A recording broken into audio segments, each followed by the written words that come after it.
Hello there, Cancers. I hope this video is finding you well. I apologize for the delay with this reading. I was traveling the past few days and I got really sick with the flu. I caught it on the plane, so I was really under the weather and there was no way I could get this video done for you guys on time, so I apologize. I wanted to, feel well before I can start the videos rather than shortchange you and do a video that might not be when I'm not feeling at my best. Okay, so I apologize. Without further ado, let's go into this reading here. First of all, I see it's a scene near the window. Okay, so there's like light streaming through a window, and as I look up, I see like little boxes, and it's mirrors. Okay, they're like very, very small.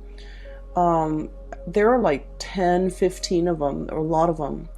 They're kind of tied up with like fishing wire, which is a clear wire, right? It's very thin, it's very clear, it's translucent, and they're hung from the window. So these frames with mirrors on them, they're kind of spinning, okay? And the light is streaming through them and hitting them, and it's bouncing off the light.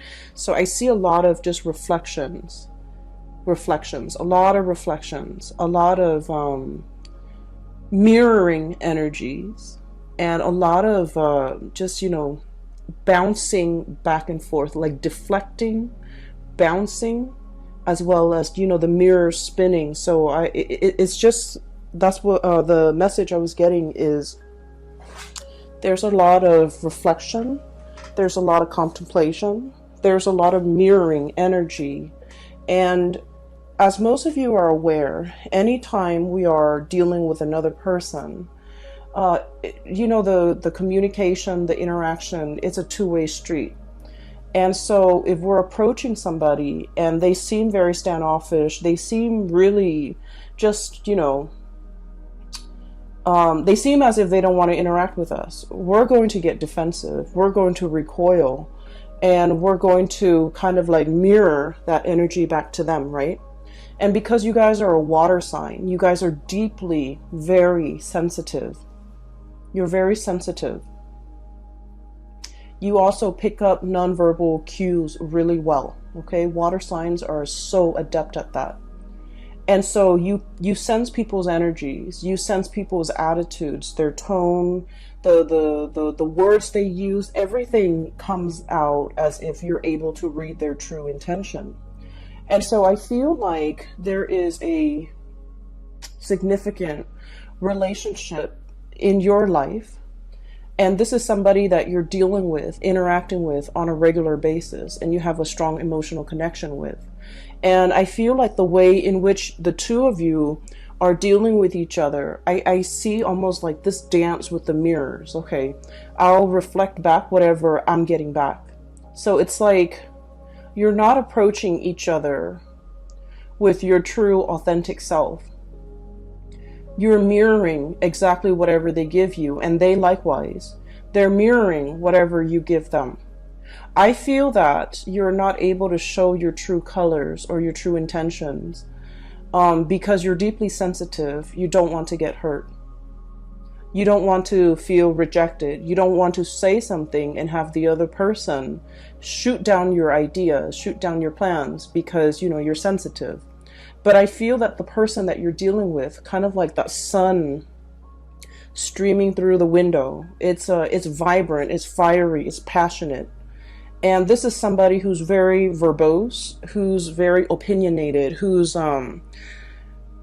very like, in a normal interaction, they are very authentic. They have strong opinions, they have strong ideas, they have plans, and they're able to verbalize all of these. But when they're interacting with you, because they see you very skittish, very, I want to say slow to act, slow to move, they feel rejected because this person has a lot of pride, okay? So I feel like two people coming together, and one person, you, deeply sensitive, and the other person has a lot of pride. And both parties are very afraid about getting hurt. because, you know, one person is like saving face and the other person is just like emotionally, I don't want to get hurt. And so we have a little bit of a stalemate here where there's lack of communication, meaningful communication, where there's a lack of being able to come together, being able to talk about things, being able to reconcile, being able to resolve issues, resolve problems, because both of you have your walls up and both of you have your own hang-ups and your own blockages that's disallowing the two of you to come together. So lots of mirroring energy. One person might say, you know, like, hey, do you want to go out on Friday? And then I feel like they might say that to you. And then you kind of hesitate. You're thinking, you know, you're pausing and you're thinking like, what do I have to do Friday night? Is there anything important? But because you take that step back and because you hesitate without telling them, give me just 1 second, let me think about, you know, what I have to do on Friday night. Because you're not able to tell them that, they see you hesitate, they see you taking a step back, and they mistakenly think that, oh, this person, you know, the Cancer, doesn't want to go out with me, doesn't want to see me, is not interested. And so they back off and they might say in a very flippant way, oh, it's okay, I'm actually busy anyways. Or they might inadvertently say, you know, Joan and Mike, my other friends are going to be there. You should come with us if you like. And then they dash off because their pride has been hurt because they feel rejected. So I just feel like there's so much miscommunication.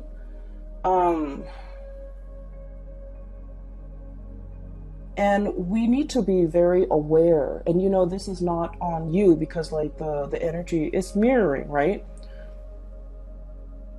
I don't feel this is entirely on you, but I just feel that there is a strong need to communicate, okay? A very strong need to communicate. Look at this roar. This is the Five of Wands, fighting, arguing, not being able to agree on things. But look at this roar. This is really powerful. This is somebody who's very, very pissed off.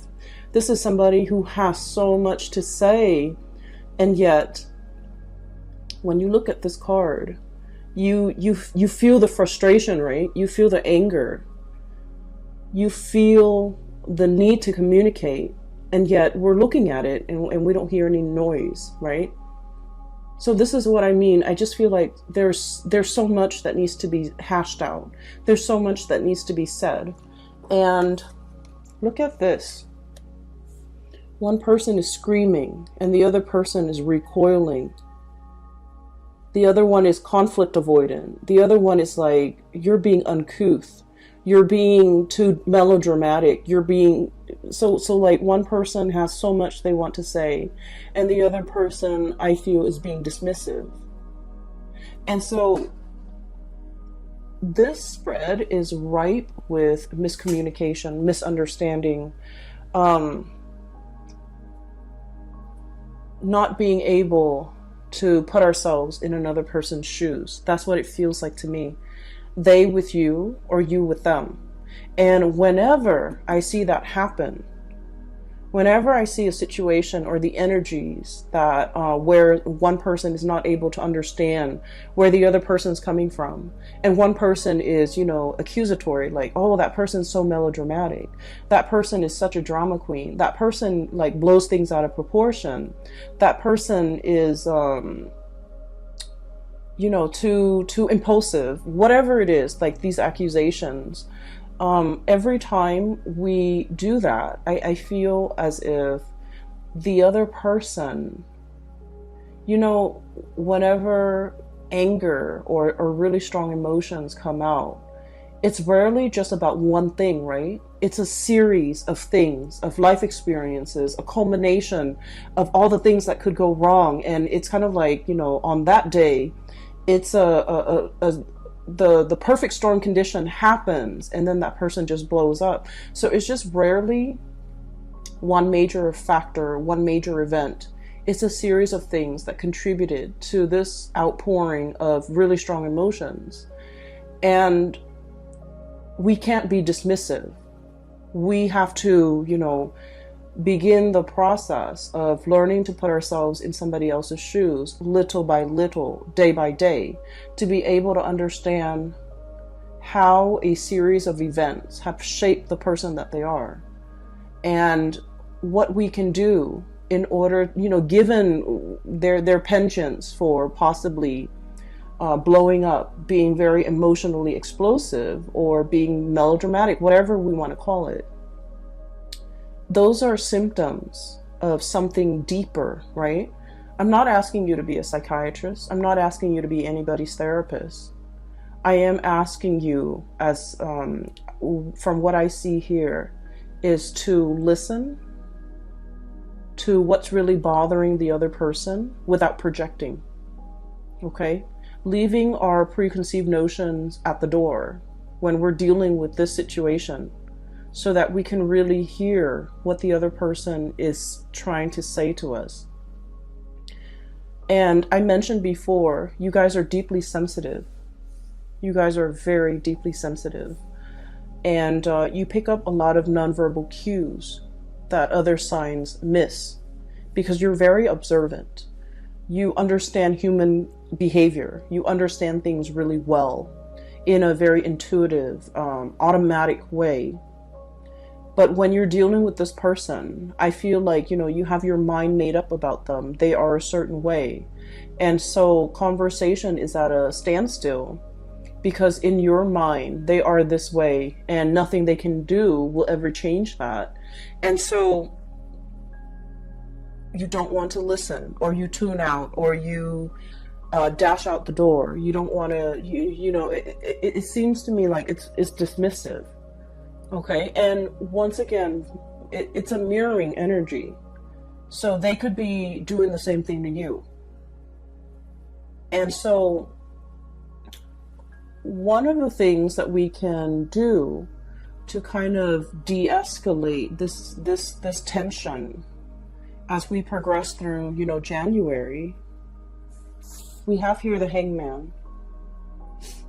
And we have the Ace of Swords. So let me talk about this, because this is pretty much your outcome. This is like the saving grace in this spread. Both amazing cards, okay? The Ace of the Ace of Feathers. This is the Ace of Swords, okay? Understanding. And this is not about understanding how something works, understanding how events transpired, understanding what happened. It's requiring you to look at things from a different perspective with the Hangman. Okay, looking at life upside down.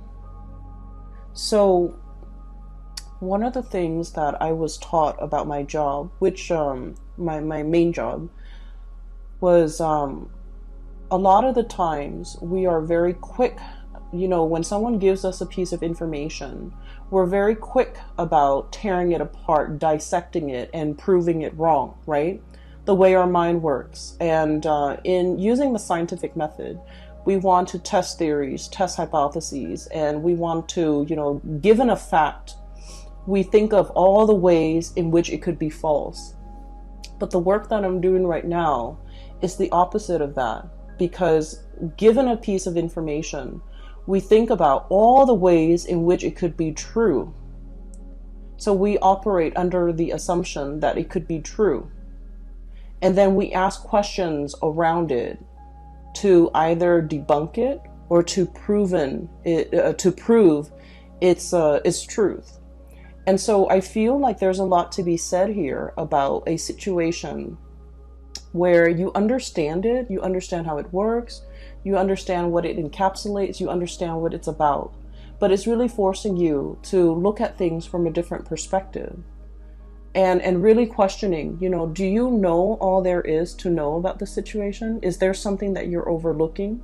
With this Ace of Feathers, this is almost like, the goat is really cute, right? Like in this depiction, he's very adorable, but he's also got his head held up. It's like turning up your nose at something. It's like being a little bit, I want to say, presumptuous, and being a little bit like, I already know that.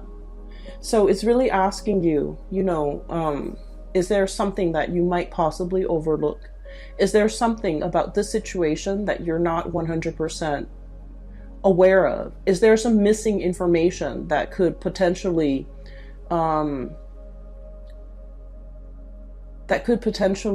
dissuade you from a specific course of action or a specific opinion? Is there some major piece of information that could turn this situation around? Because I feel like at the very last moment, there's going to be something coming into the picture that will turn the situation around. A last piece of information, a last ditch attempt, because I feel like somebody is trying to communicate with you. And then I also feel you could also be dealing with somebody who you're trying to communicate with, and they're like, I already know everything. So they could appear very haughty, very like a know-it-all, or very much like very fixed in their opinions. They've got their minds made up and nothing can persuade them otherwise.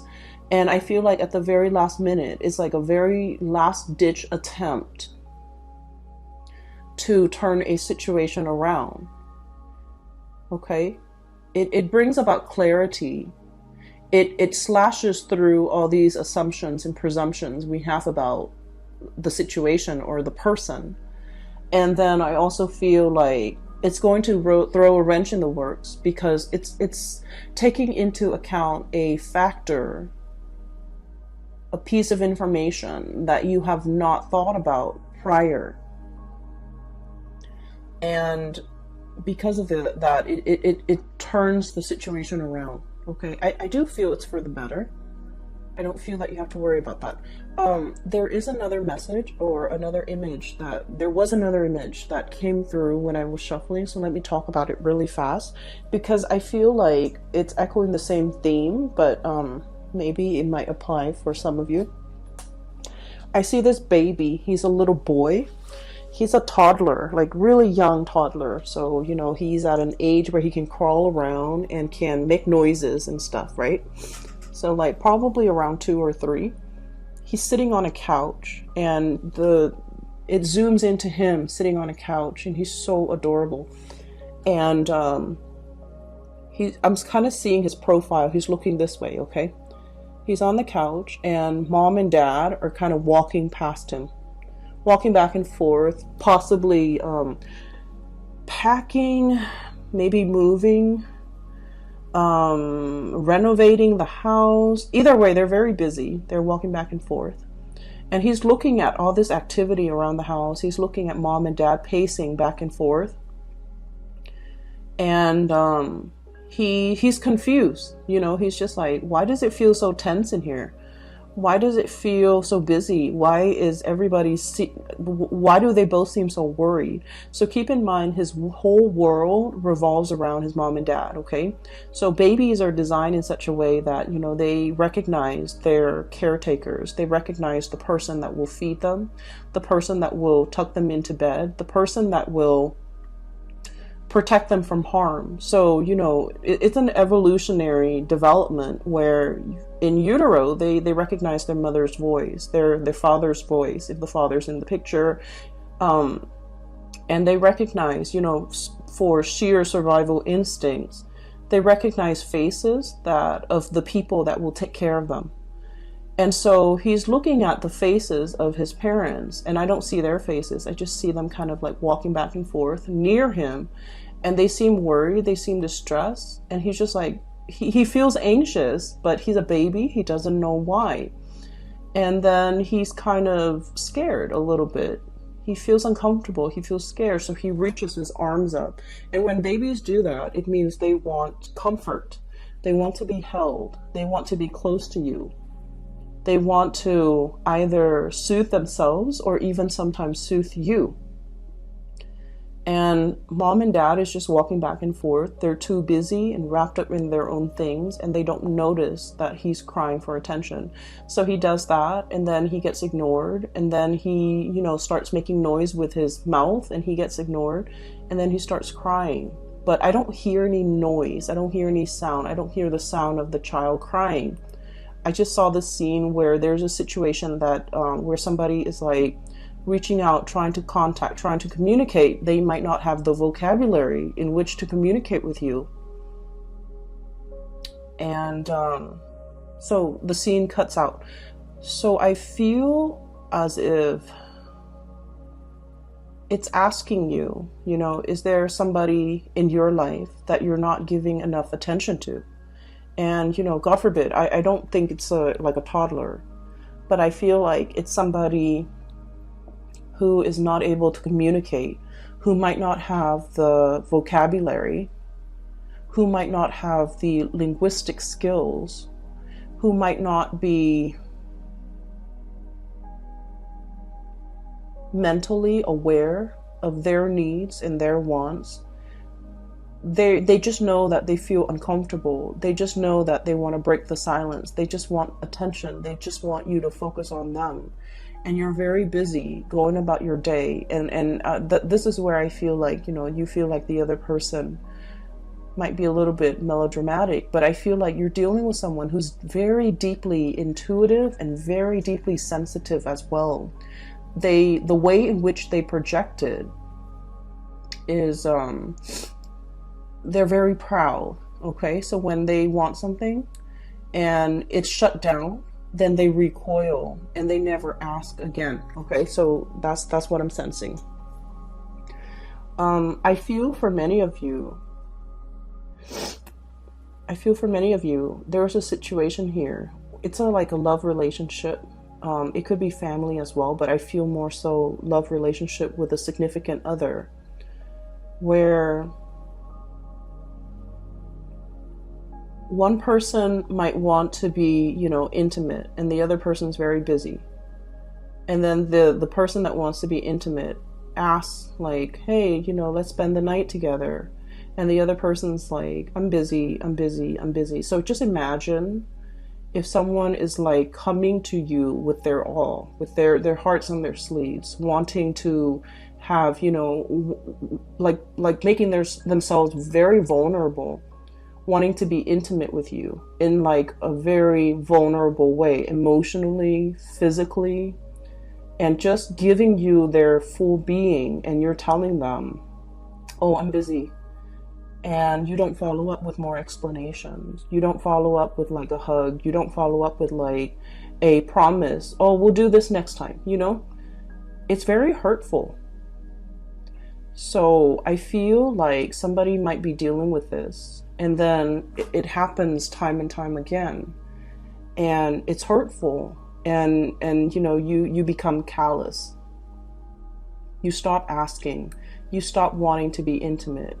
You become resentful. You start wanting to get back at the other person. You start wanting to do things and say things and behave in a way so that the other person knows and sees and understands that, oh, I don't need you. Because that's what I'm feeling here. We have here the Four of Wands. This is a family situation, but what I'm seeing here is this is turning away. And then I have here the Empress. Very bashful.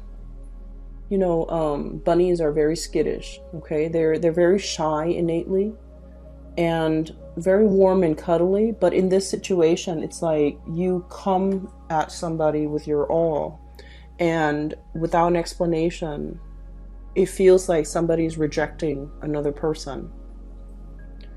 And then over time, so that same scenario, over time, you know, the one person has been turned down many times. They become callous. They become resentful. And then when their partner is in a tough situation and their partner needs them, then they're just like, oh, you're being melodramatic. You know, you should learn to take care of that yourself. So I feel here there's deeply entrenched resentment and deeply entrenched resentment that is coming to the light. And I feel that this conversation, there's going to be a communication breakthrough, thank God. because everything is done so subversively and so like passive aggressively. It's really frustrating for me to see this and you know, and be in it. It feels so uncomfortable. So everything has been under the radar, has been done in a very passive aggressive manner, has been, you know, like it's like fumbling around for your keys. You're frustrated. It's dark. You can't see what you're looking at. You're trying multiple sets of keys to get into your house so you can, you know, rest and recuperate. And you're fumbling, and it's cold outside, and it's like a combination of things, and it just piles on, and it's really uncomfortable. And I feel like it's so subversive, under the radar, looking on at a situation, wondering what the other person's up to, and yet not willing to communicate, like, what are you doing today? How was your day today? Just like silent treatment, I feel. Silent treatment, passive aggressiveness, silent treatment. Everything is done under the radar. It is so uncomfortable for me to read this. I hope you guys are not dealing with this, because as a water sign, I can't imagine this being a comfortable place for you to be in, or a comfortable relationship for you to have to endure. You know, we don't have to endure relationships, but that's what it feels like here. And then I also feel like somebody is very prickly. Porcupine. Somebody's very prickly. Imagine slights. You could give them a compliment and they're defensive, you know, and they're just like, what do you mean by that? And even though you're giving them a compliment, a perfectly sincere compliment, so I feel like there's just so much room for misunderstandings here. And like I said, the saving grace is that there will be an uproar, there will be a communication breakthrough. And the moment when this happens, I just would urge you to let them talk, hear them out. Let the stream of consciousness pour out, because you're dealing with a situation where it's not just about one thing that you know created the misunderstanding. It's a series of things, layers upon layers of BS, you know, evasiveness, resentment, missed opportunities, just like layers and layers of it piled on. And they need to get that off their chest. They need to unload, and they want you to understand it's not just one thing, Cancers. It's a myriad of things. And I just feel like you're dealing with someone who is not sophisticated with the way in which they express themselves. Okay? So let's just say, and let me explain what that means. I don't want cross-watchers to get offended, but this is what I want to say, especially if you're a cross-watcher and you're a fire sign. Lack of sophistication when it comes to communication. And this has nothing to do with the way in which you communicate, but it has something to do with the way in which you communicate with your Cancerian person. Does that make sense? So this is not about, you know, you being a bad communicator. This is just you communicating in a way so that the Cancer person can understand. So let's just I'll give you an example. I'll use Cancer and Sagittarius because that's a really hot duel right now. Okay, so Cancers and Sagittarius, they're walking around. Okay, it's kind of like a cool day, not too hot, not too cold. And the Sagittarius is, you know, Sagittarius is dressed really well, and Sagittarius is expecting for it to get really cold.